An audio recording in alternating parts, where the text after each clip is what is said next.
혹시 생선 가시가 목에 찔려 보신 적이 있으신가요? 생선 가시가 목에 걸려 보신 적이 있으실까요? 처음에는 약간 불편하다고 느낄 정도인데 시간이 지날수록 따갑고 아플 뿐만 아니라 굉장히 불편해집니다. 그래서 맨밥을 삼켜보기도 하고 물을 들이켜보기도 합니다. 심한 경우에는 병원에도 가기도 합니다. 목에 걸린 가시를 빼내는 일은 보통 일은 아닙니다. 그런데 만약 이런 생선 가시가 늘 목에 걸려 있다면 어떨까요? 아마 일상생활에 지장을 줄 만큼 괴로울 것 같습니다. 목구멍에 상처도 날 수도 있고 음식도 먹기 힘들 겁니다. 우리가 살아가다 보면 생선 가시가 목에 걸린 것처럼 아프고 답답한 순간을 경험합니다. 누군가 무심코 던진 말 한마디, 다른 사람의 무심한 행동 하나가 목에 가시처럼 걸리곤 합니다. 말 못하는 어떤 상황이 가시가 되어 걸리기도 합니다. 남들은 대수롭지 않게 여기는 일이 자기 자신에게는 힘들고 아프게 하는 가시가 될 수 있습니다. 이처럼 목에 찌르는 가시와 같은 일들이 우리 주변에 상당히 많이 있습니다. 어떻게 보면 삶은 생선 가시 같은 것을 품에 품고 사는 것이라고 말할 수 있습니다. 하나님께서 택하신 이스라엘 백성들에게도 목에 가시와 같은 존재들이 있었습니다. 바로 오늘 주제에 나오고 그리고 오늘 말씀에 나오는 아말렉이 그렇습니다. 아말렉은 이스라엘 백성들의 삶을 불편하게 만드는 가시 같은 존재였고 상처를 내는 존재였고 나아가 삶을 고통스럽게 만드는 존재였습니다. 저는 말씀을 묵상하면서 이스라엘 백성에게 아말렉이 있었던 것처럼 우리의 삶에도 아말렉이 있겠다 붙잡게 되었습니다. 오늘 말씀을 묵상하면서 우리의 아말렉으로부터 영적인 틈을 점검하는 시간이 되길 소망합니다. 그리고 주님께서 우리에게 어떤 말씀을 붙잡게 하시는지 함께 살펴보고 기도하고 싶습니다. 첫 번째로 아말렉이 누구인지 먼저 살펴보고 싶습니다. 오늘 말씀 8절에 보면 그때 아말렉 사람들이 몰려와서 르비딤에 있는 이스라엘 사람을 공격하였다. 아말렉은 에서의 손자로서 신의 광야 북쪽에서 아라비아 내륙에 이르기까지 분포되어 살던 사막의 유목민들이었습니다. 주로 약탈을 해서 생활을 했습니다. 이스라엘에게 있어서 아말렉은 가나안 거민 중에 이스라엘에 맞서는 최대의 적으로 이야기되곤 합니다. 가나안 7족속은 아니었지만 가나안에 거주하고 있었던 아말렉 사람을 하나님께서는 하늘 아래에서 흔적도 없이 없애버려야 한다고 오늘 말씀과 신명기에 말씀하십니다. 그 이유가 바로 오늘 말씀에 있습니다. 오늘 말씀 앞에 내용은 이렇습니다. 이스라엘 백성들이 모세와 함께 하나님의 인도하심으로 출애굽하게 됩니다. 그리고 홍해를 건너고 수르 광야와 신 광야를 지나서 오늘 르비딤에 이르게 됩니다. 출애굽을 하고 한 달 정도의 시간이 지났을 때였습니다. 광야를 직접 제가 가보진 않았지만 정말 황량하고 먹을 것도 마실 것도 부족한 것이라고 우리는 알고 있습니다. 한 달을 그렇게 힘겹게 걸어왔습니다. 먹을 것도 부족하고 마실 것도 부족하고 르비딤에 도착을 했는데 르비딤에 도착해서 물을 마시고 있는데 바로 그때 아말렉이 쳐들어옵니다. 그런데 아주 비겁하고 악랄하게 쳐들어옵니다. 이스라엘 백성들은 마실 것도 먹을 것도 부족한 상황에서 밤에는 춥고 낮에는 엄청 더운 이 광야의 길을 건너라 피곤한 상태에 있었을 겁니다. 그래서 백성 중에 연약한 사람들은 지칠 대로 지쳐서 행렬에서 뒤처지게 되었을 겁니다. 바로 그때 아말렉이 쳐들어와서 이스라엘 백성들을 공격했던 것입니다. 대부분 뒤쪽에 있는 사람들은 노인이거나 여자들이거나 아이들이었습니다. 그리고 아프거나 이동하기 힘든 사람들이었을 겁니다. 그리고 이런 사람들을 보호하기 위해서 대부분 행렬 맨 뒤에 두곤 합니다. 그래서 이런 사람들을 뒤에 두었는데 아말렉은 뒤로 와서 그들을 공격했습니다. 이스라엘 백성들은 제대로 된 군대 조직이나 제대로 된 무기조차 갖추지 못했습니다. 하지만 아말렉은 무자비하게 그들의 꼬리를 쳤습니다. 오늘 말씀을 통해 아말렉은 뒤통수를 때리는 애들이라는 것을 알게 됩니다. 평안하다고 생각하고 있을 때, 안전하다고 생각하고 있는데 하나님과의 관계를 깨트리기 위해 우리 안에 작은 틈으로 들어와서 우리의 삶을 흔들기도 하고 온갖 방법으로 우리를 끊임없이 공격하고 하나님을 향해 걸어가는 길을 중단하게 만듭니다. 아말렉은 죄가 될 수도 있고 옛 자아가 될 수도 있고 우리의 습관이 될 수도 있고 우리의 연약함이 될 수도 있습니다. 바울도 내면의 아말렉 옛 사람으로 인해 갈등하고 분투했습니다. 로마서 7장 21절부터 24절을 보면 여기에서 나는 법칙 하나를 발견하였습니다. 곧 나는 선을 행하려고 하는데 그러한 나에게 악이 붙어 있다는 것입니다. 나는 속사람으로는 하나님의 법을 즐거워하나 내 지체에는 다른 법이 있어서 내 마음의 법과 맞서서 싸우며 내 지체에 있는 죄의 법에 나를 포로로 만든 것을 봅니다. 아, 나는 비참한 사람입니다. 누가 이 죽음의 몸에서 나를 건져주겠습니까? 바울도 선을 행하려고 하는데 악이 붙어 있다고 말합니다. 그리고 25절에 이어서 이렇게 이야기합니다. 우리 주 예수 그리스도를 통하여 나를 건져주신 하나님께 감사를 드립니다. 그러니 나 자신은 마음으로는 하나님의 법을 섬기고 육신으로는 죄의 법을 섬기고 있습니다.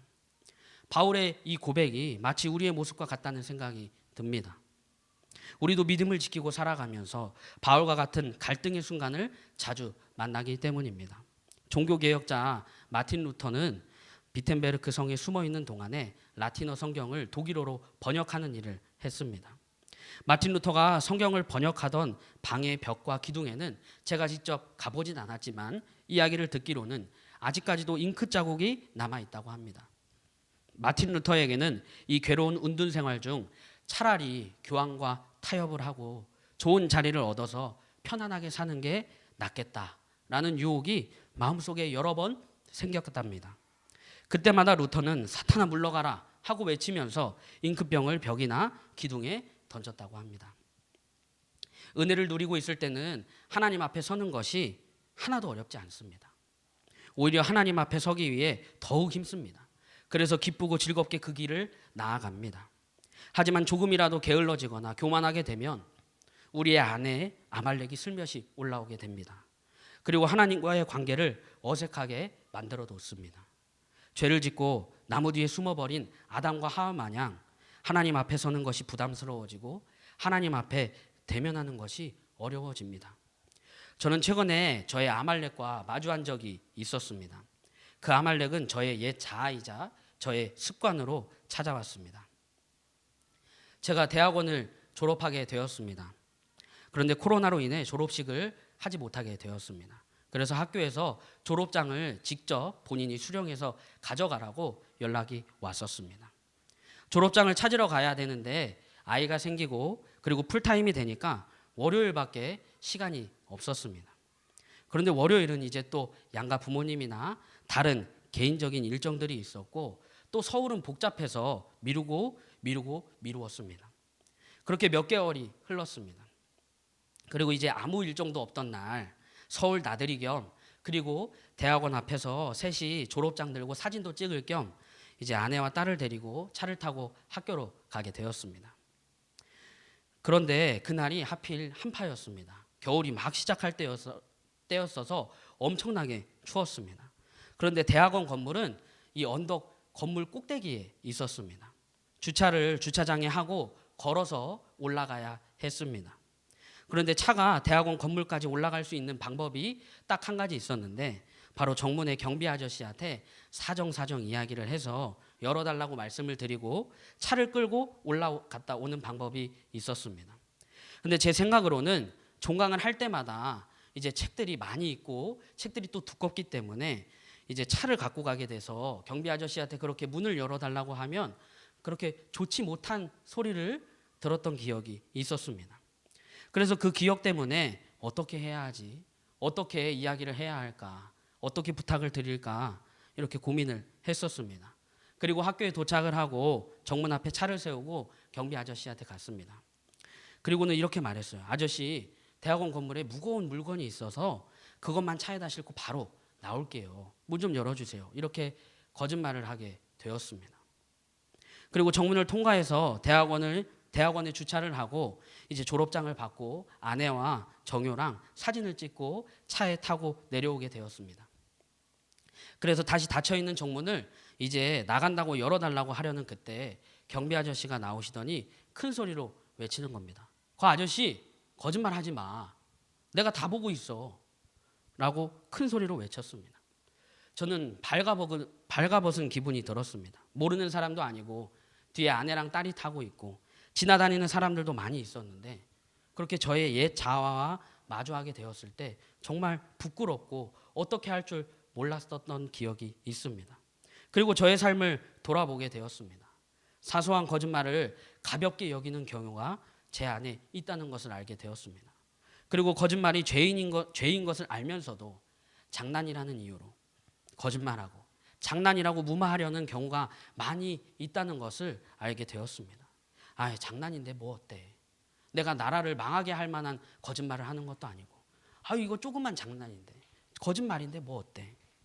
이런 이유를 대면서 제 안에 저를 아무것도 아닌 것으로 여기는 옛 자아와 습관이 스물스물 올라오게 되는 것을 보게 되었습니다.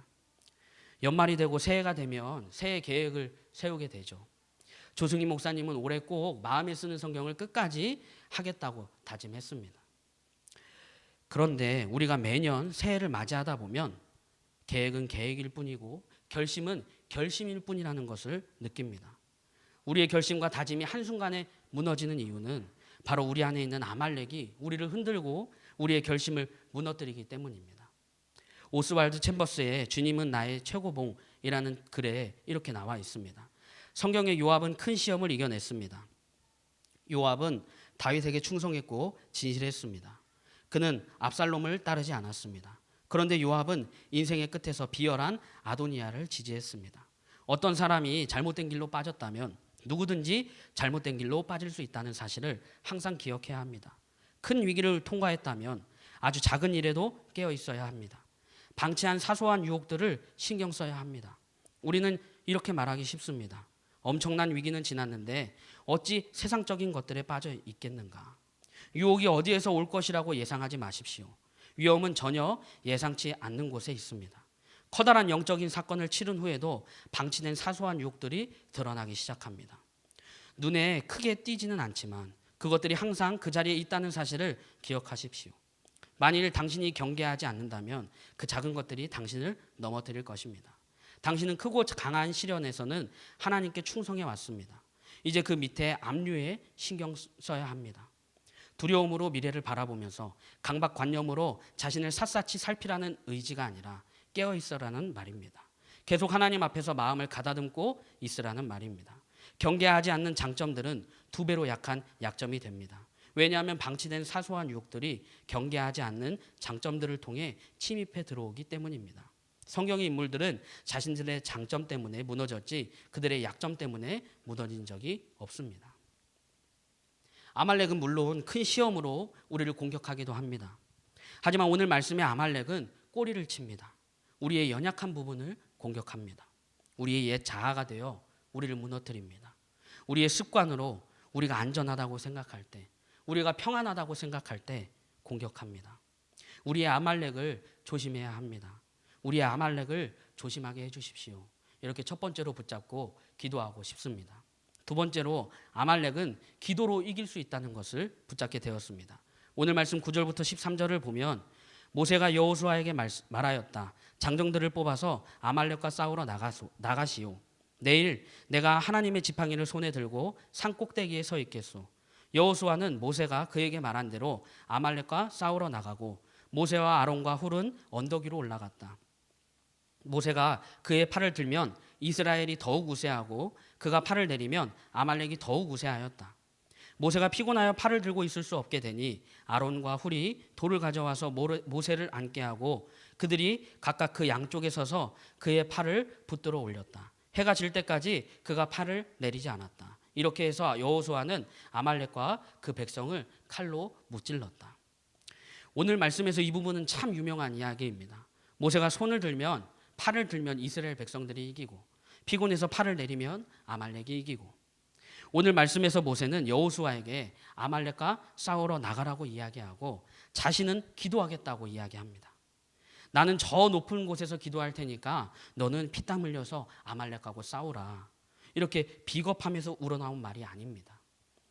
오늘 모세의 말을 통해 우리는 한 가지 알 수 있습니다. 영적인 틈을 메우는 일에 있어서 기도하는 것도 필요하지만 현장에서 직접 몸으로 싸우고 열심히 수고하는 것도 필요하다는 것을 알게 됩니다. 하지만 세상을 살면 한쪽으로만 치우치는 경우가 있습니다. 어떤 일에 있어서는 너무 기도에만 치우쳐서 삶에서는 실천하려 들지 않은 경우가 있습니다. 또 어떤 일에 있어서는 기도는 일절하지 않고 자신의 실천과 열심으로 임하는 경우가 있습니다. 하지만 오늘 말씀을 통해 우리가 알 수 있는 것은 기도도 필요하고 직접 열심히 수고하는 것도 필요하다는 것입니다. 사도 바울이 다메섹 도상에서 예수님을 만난 이후에 자신의 삶 전체를 복음을 전하는 일에 바쳤습니다. 사도 바울은 구원의 복음을 전하기 위해 각각 각처를 돌아다니면서 하나님의 말씀을 증거하고 가르치는 삶을 살았습니다. 그러면서도 사도 바울은 기도하는 것을 쉬지 않았습니다. 그리고 다른 사람에게 자신의 사역을 위해 기도를 요청하는 것을 쉬지 않았습니다. 사도 바울은 기도하는 것과 나가서 직접 전하는 것을 함께 병행했습니다. 아말렉을 이기는 것은 직접 나가서 싸우는 것도 필요하지만 기도도 필요하다는 것을 보게 됩니다. 저는 오늘 말씀을 준비하면서 기도하는 것과 몸으로 직접 실천하는 일이 무엇이 있었나 돌아보게 되었습니다. 중학교 때 고등학교 입시를 앞두고 80일 새벽 작정 기도를 했습니다. 당시 다니던 교회 사모님이 부모님을 통해 기도해야 되지 않겠나라는 마음을 주셨고 날짜를 그 다음 날부터 세어보니까 딱 80일이 남았더라고요.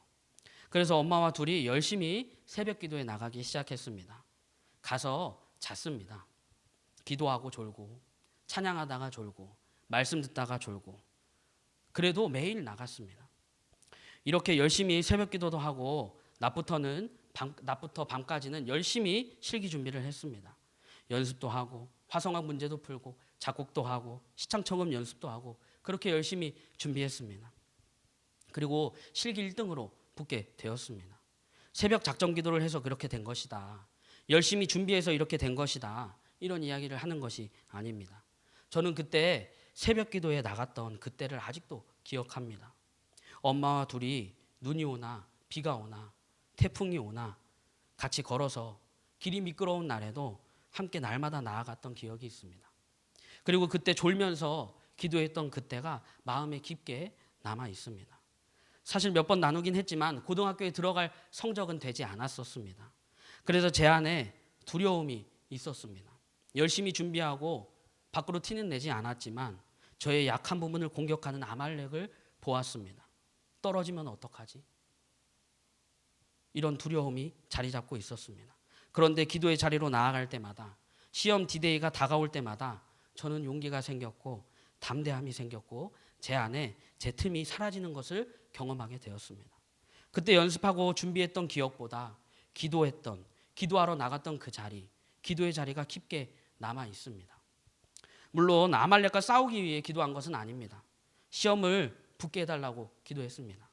하지만 그렇게 기도의 자리로 나아갔던 그때 제 안의 두려움으로 제 안의 연약함으로 저의 생각과 저의 마음을 공격하려고 했던 아말렉을 이길 수 있었다고 고백하게 됩니다. 영적인 틈을 메우기 위해 아말렉과 싸우기 위해서는 전쟁이 필요합니다. 열심히 수고하는 것도 필요하지만 사실 진짜 승리의 자리는 기도의 자리라는 것을 붙잡게 됩니다.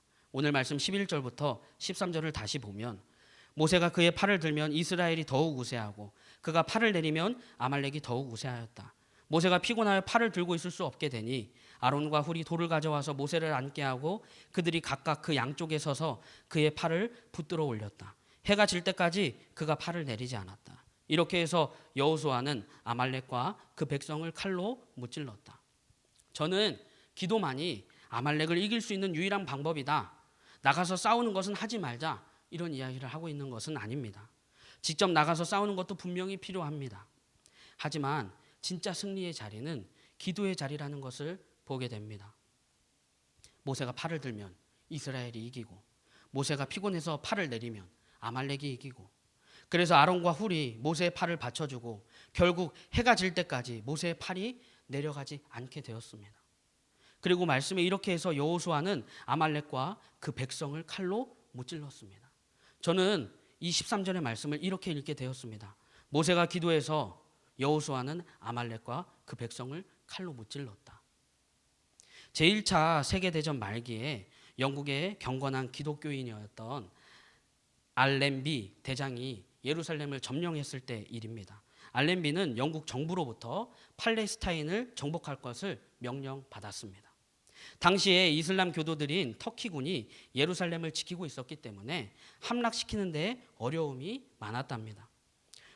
포격을 하면 쉽게 점령은 할 수 있었지만 알렌비는 예루살렘이 예수님의 흔적이 있는 곳일 뿐만 아니라 하나님의 거룩한 성임을 생각하고는 그곳에서 피 흘리기를 원치 않았답니다. 그는 공격 결정을 유보하고 영국 왕에게 피를 흘려서라도 점령할 것인지에 대해 여부를 묻게 됩니다. 영국 왕 역시 피 흘리는 것을 원치 않았습니다. 그래서 왕은 알렌비 대장에게 금식하고 기도하며 주의 뜻을 기다리라고 명령하게 됩니다. 한편 예루살렘 성 안의 터키 병사들은 자신들을 공격하러 온 사람이 알렌비 대장이라는 말을 듣고 두려움에 휩싸이게 됩니다. 왜냐하면 알렌비는 터키 말로 하나님이 대항하신다, 하나님이 저주하신다라는 뜻을 가졌기 때문입니다. 더구나 성을 포위한 채 공격을 하지 않는 알렌비 군대에 공포를 느끼기 시작했습니다. 결국 강하고 독하기가 영국 병사보다 더 뛰어난 터키 병사임에도 불구하고 알렌비 군대에게 큰 두려움을 느끼고 전의를 상실하게 되었습니다. 그리고 마침내 터키군은 예루살렘 성문을 열고 무조건 항복의 뜻을 표하게 됩니다. 이렇게 해서 영국군은 총 한 발도 쓰지 않고 알렌비 대장을 선두로 모자를 벗어들고 찬송하면서 예루살렘 성에 입성하게 되었답니다. 물론 피를 흘리지 않는 거룩함에 대해서 이야기하고 있지만 영국 왕이 기도하고 주의 뜻을 기다리라는 명령에 주목하게 되었습니다. 진짜 승리는 기도할 때 이루어집니다. 우리가 기도할 때 주님께서 싸우십니다. 손을 들어서 승리한 것이 아닙니다. 기도의 자리로 나아갔기 때문에 승리한 것입니다. 여호수아의 칼을 통해 아말렉을 이기게 하신 것입니다. 알브레이트 뒤러라는 기도하는 손에 담긴 감동적인 이야기를 알고 계실까요? 알브레이트 뒤르는 독일의 화가이며 조각가입니다. 이분은 평생에 걸쳐서 수없이 그렸던 자상화에서 엿볼 수도 있듯이 스스로를 장인이기보다는 지식인이기를 원했던 최초의 미술가 중 한 명으로 르네상스인이라는 수식어를 얻게 됩니다. 뒤러는 북유럽의 인쇄술과 출판업 그리고 인문주의의 중심지였던 뉘른베르크에서 태어나서 수많은 작품을 남기고 그곳에서 생을 마감하게 되었습니다. 그는 연필로 900점, 목판화로 350점을 비롯해서 많은 작품을 남겼지만 그 중에서도 가장 유명한 대표작이 이 기도하는 손입니다. 기도하는 손은 연필 소묘로 그려진 그림입니다. 지금 뉘른베르크 박물관에 보관되어 있다고 합니다. 이 기도하는 손은 그냥 상상해서 그린 그림이 아니고 알브레이트 뒤르와 그의 친구 한스 간에 실제 있었던 실화를 바탕으로 해서 그리게 된 그림이라고 합니다. 알브레이트 뒤르는 평소에 그림을 그리는 화가가 되는 것이 꿈이었습니다. 하지만 너무 가난해서 그냥 지낼 수밖에 없었습니다. 그리고 친구 또한 피아니스트가 꿈이었습니다. 하지만 둘 다 돈이 없어서 아무것도 배울 수가 없었습니다. 그리고 이 두 친구가 상경하게 됩니다. 그런데 둘 다 돈이 없어서 아무것도 하지 못했습니다. 그리고 두 사람은 이렇게 서로 약속을 하게 됩니다. 한 친구가 먼저 공부를 하는 동안에 다른 한 친구는 노동을 해서 친구의 학비를 벌어다 주고 먼저 공부한 친구가 끝이 나면 다음에는 서로의 역할을 바꾸어서 노동을 하자. 이렇게 약속하게 됩니다. 그래서 뒤러가 먼저 공부를 하게 되었습니다. 그 사이에 한스는 열심히 노동해서 뒤러의 학비를 부담했습니다. 뒤러는 친구의 도움을 받아서 열심히 공부하게 되었고 어느 정도 이름을 얻게 되자 약속을 지키기 위해 이제 친구가 일하는 식당으로 찾아가게 되었답니다. 뒤러가 친구 한스를 찾아갔을 때 한스는 마침 기도 중이었는데 그 기도의 내용이 뒤러의 가슴을 뭉클하게 했습니다. 기도 내용이 이렇습니다. 하나님, 저는 심한 노동으로 손이 굳어져 더 이상 피아노를 칠 수 없게 되었습니다. 하오나 내 친구 뒤러만은 화가로서 성공하게 해주시옵소서. 자신의 모든 것을 친구를 위해 포기하고 굳은 살이 박힌 채 두 손을 모으고 기도하는 친구의 거친 손. 뒤로는 친구 한스의 기도를 들으면서 가슴이 터질 듯한 충격에 휩싸이게 됩니다. 그리고 눈물을 흘리게 됩니다. 그때 뒤로는 흐르는 눈물을 닦을 생각도 하지 않고 그 자리에서 바로 연필을 꺼내게 되고 친구 한스의 기도하는 손을 정신없이 그리게 됩니다. 그 손이 바로 이 기도하는 손입니다. 후에 뒤로는 이때의 상황을 회상하며 이렇게 말하곤 합니다. 기도하는 손이 가장 깨끗한 손이요, 가장 위대한 손이요, 기도하는 자리가 가장 큰 자리요, 가장 높은 자리이다. 기도하는 손이 가장 아름답고 가장 깨끗한 손입니다. 그리고 기도하는 자리가 가장 큰 자리이고 가장 높은 자리입니다. 그리고 승리의 자리입니다. 어려움을 만날 때 도움을 구하는 방법은 두 가지 방법이 있습니다. 하나는 가능한 모든 친구들을 찾아가 실망하게 된 뒤에 마지막으로 하나님을 찾는 것이고, 다른 하나는 처음부터 하나님을 찾는 것입니다. 그러나 대부분의 사람들은 우선적으로 전자를 선택합니다. 그리고 심한 상처를 받고 난 후에야 하나님밖에 의지할 분이 없다는 사실을 깨닫고 하나님을 전적으로 의지하기 시작합니다. 우리는 어떻습니까? 전자를 택하게 되든 후자를 택하게 되든 결국 하나님을 찾는 것으로 결론 난다면 후자를 택하는 쪽이 훨씬 더 현명하다는 것은 당연한 일입니다. 지금 영적인 틈이 있으십니까? 지금 아말렉이 옛 자아로, 죄로, 우리의 습관으로, 우리의 연약함으로 우리를 공격하고 있습니까? 기도의 자리로 나아가길 소망합니다. 기도의 자리로 나아가게 해주십시오. 이렇게 두 번째로 붙잡고 기도하고 싶습니다. 세 번째로 중보자가 필요하다는 것을 붙잡게 되었습니다. 오늘 말씀 10절부터 12절을 보면 여호수아는 모세가 그에게 말한 대로 아말렉과 싸우러 나가고 모세와 아론과 훌은 언덕 위로 올라갔다. 모세가 그의 팔을 들면 이스라엘이 더욱 우세하고 그가 팔을 내리면 아말렉이 더욱 우세하였다. 모세가 피곤하여 팔을 들고 없을 수 있게 되니 아론과 훌이 돌을 가져와서 모세를 앉게 하고 그들이 각각 그 양쪽에 서서 그의 팔을 붙들어 올렸다. 해가 질 때까지 그가 팔을 내리지 않았다. 모세가 처음에는 혼자 손을 들고 기도했습니다. 그런데 오랫동안 팔을 들고 있었기 때문에 팔이 피곤해졌다고 말합니다. 이것은 아주 당연한 자연스러운 일입니다. 누구라도 팔을 오랫동안 들고 있게 되면 피곤하기 마련이고 피곤해지면 팔은 곧 아래로 처지게 됩니다. 그럼에도 불구하고 모세는 계속해서 손을 들고 있을 수밖에 없었던 것은 오직 이스라엘 백성들의 승리가 바로 자신에게 달려있다는 것을 알았기 때문입니다. 물론 모세가 손을 들어서 이겼다라는 말은 아닙니다. 기도했기에 이겼습니다. 저는 마지막으로 붙잡고 싶은 것은 우리에게 동역자가 필요하다는 것입니다. 그리고 동시에 우리가 그 동역자가 되어야 한다는 것을 붙잡게 됩니다.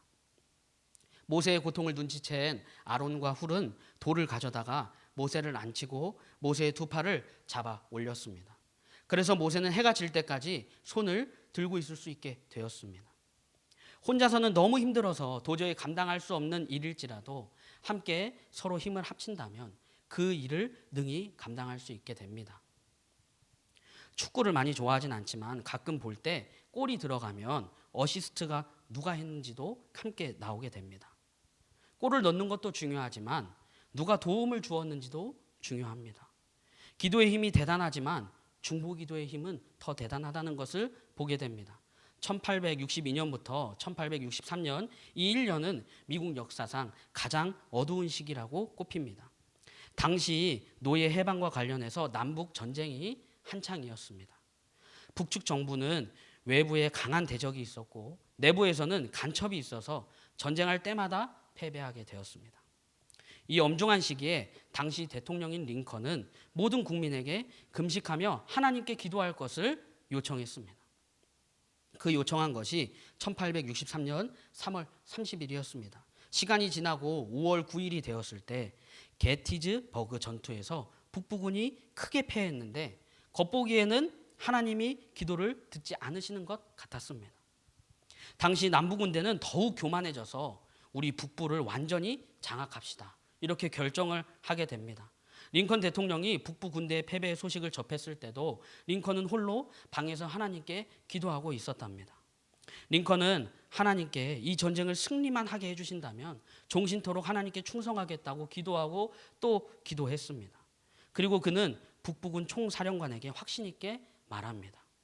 이번 전쟁은 하나님을 위한 것이고 정의를 위해 싸우는 것이기에 반드시 하나님이 우리의 장병들을 부축하여서 전쟁에서 승리하게 하실 것입니다. 다음 날 게티즈버그 전쟁에서 링컨의 말대로 승리하게 되고 그 승리가 전쟁의 판도를 완전히 바꾸어 놓습니다. 그 전쟁을 시작으로 북부군은 전쟁 때마다 승리하게 되었습니다. 중보기도는 단순히 그 사람을 위해 기도하는 것이 아닙니다. 중보기도는 희생이 필요합니다. 중보기도하는 사람들은 자신의 개인 문제나 기도 제목이 없을까요? 아닙니다. 하지만 자신의 문제를 내려놓고 기도할 시간에 자신의 문제를 놓고 기도할 시간에 자신의 기도 제목을 붙잡고 기도할 시간에 다른 사람을 위해 기도합니다. 그게 중보기도입니다. 홍성건에 하나님이 찾으시는 사람의 이런 이야기가 나옵니다. 1899년에 부흥을 위해 애를 쓰던 무디가 죽게 됩니다. 무디 성경학교를 만들 때 토레이 목사님이 초대 교장으로 있었습니다. 그는 성경교사이고 무디 선생은 부흥사였기 때문에 토레이는 낙심이 컸습니다. 이때 하나님께서 토레이에게 말씀하신 것은 선교사로 나가 있는 영혼을 위해 매일 기도하라는 것이었습니다. 토레이는 매일 밤 10시부터 새벽 1시까지 150명의 사람들과 함께 그들이 알고 있는 선교지를 위해서 기도하기 시작했습니다.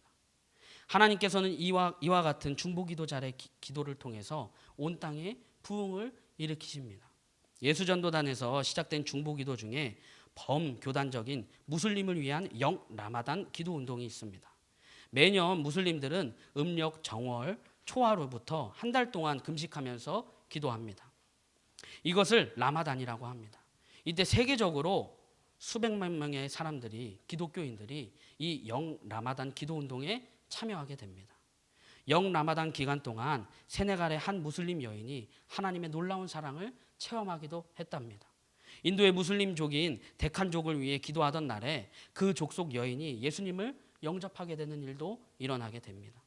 또한 투크르메니스탄이라는 한 군인도 그들을 위해 기도하던 그날에 예수님을 영접하게 됩니다. 그리고 그 군인이 21명의 다른 동료 군인들을 예수님께로 인도하게 됩니다. 중보기도가 세상을 변화시키고 있습니다. 저는 세상을 변화시키기 위해 우리 중보기도 함께 해봅시다, 이런 말을 하는 것은 아닙니다. 중보기도의 힘이 이렇다는 것을 말하고 싶습니다. 중보기도는 다른 사람들을 위해 기도하는 것입니다.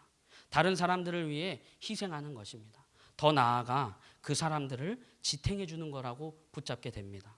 미국 메이저리그 최초의 흑인 야구 선수인 제키 로빈슨은 수많은 인종차별의 장벽에도 불구하고 최선을 다했습니다.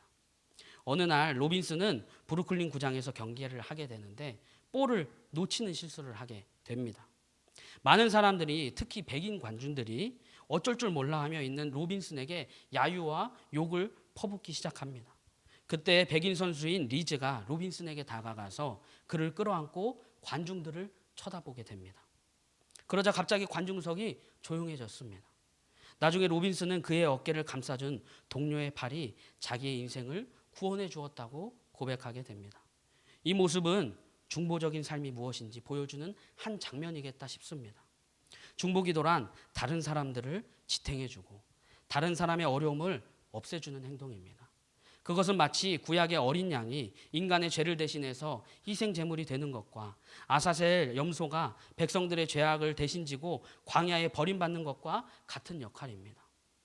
예수님이 이루신 중보 사역을 우리 중보기도자가 다른 사람들을 위해 대신 질 뿐만 아니라 그 짐을 주님의 능력으로 없애주는 것이 바로 중보기도의 길입니다.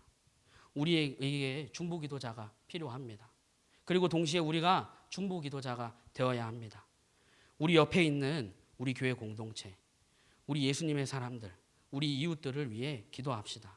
그 사람이 아말렉으로부터 공격을 받아도 넘어지지 않도록 그 사람의 연약함을 함께 옆에서 지탱해 줍시다. 우리가 서로의 중보기도자가 되어준다면 서로의 영의 팔짱을 끼고 틈이 없이 서로 지탱해 준다면 영적인 틈이 보이지 않을 것입니다. 아말렉은 우리를 공격할 수 없게 됩니다. 설령 공격한다 하더라도 승리할 수 있습니다. 우리가 서로의 중보 기도자가 되게 해주십시오. 이렇게 세 번째로 붙잡고 기도하고 싶습니다. 오늘 세 가지를 나누었습니다. 우리에게 아말렉이 있습니다. 그 아말렉은 우리의 죄, 우리의 옛 자아, 우리의 습관, 우리의 연약함으로 우리의 영적인 틈을 공격하고 무너뜨립니다. 아말렉을 조심해야 한다는 것을 붙잡았습니다. 아말렉을 이기는 것은 기도와 실천이지만 결국 진정한 승리는 기도의 자리라는 것을 붙잡았습니다. 우리에게 중보기도자가 필요한다는 것도 붙잡았습니다. 중보기도는 서로를 지탱하는 것임을 우리는 함께 보았습니다. 우리에게 중보기도자가 필요함과 동시에 우리가 서로의 중보기도자가 되기로 결단했습니다. 오늘 말씀을 붙잡고 한 번에 기도하고 싶습니다. 첫째, 우리의 아말렉을 조심하게 해주십시오. 아말렉은 우리를 공격합니다. 우리를 끊임없이 공격하고 우리의 틈을 비집고 들어와서 우리를 무너뜨립니다.